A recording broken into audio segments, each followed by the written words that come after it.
very important when you start with car wrapping is that you clean the car very properly with a good surface cleaner, the edges and the probably risk areas where you have to go. The high-risk areas of car wrapping are the wheel case. This area is under a lot of stress, so proper cleaning is essential. The front and rear bumpers. They often have deep recesses and need thorough cleaning on the inside. The light elements often have very small gaps around them. On some cars it is possible to remove the light elements to make the wrapping easier. The door handle consists of multiple small elements that are under a lot of stress from people touching and tearing it when opening the car. Make sure you clean every small gap.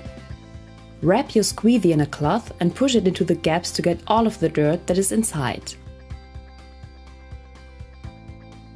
The underside. The vinyl needs a clean underside to properly stick to the car. Deep recesses are very problematic areas. They need extensive care when wrapping and cleaning. The underside of the hood needs to be cleaned to keep dirt and water from getting under the vinyl.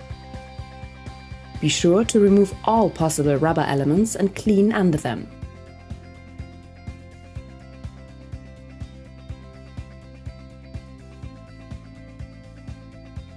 Thoroughly wash the vehicle and let it dry overnight indoors. Use a high-quality cleaner, and we recommend isopropyl alcohol as a last step prior to wrapping.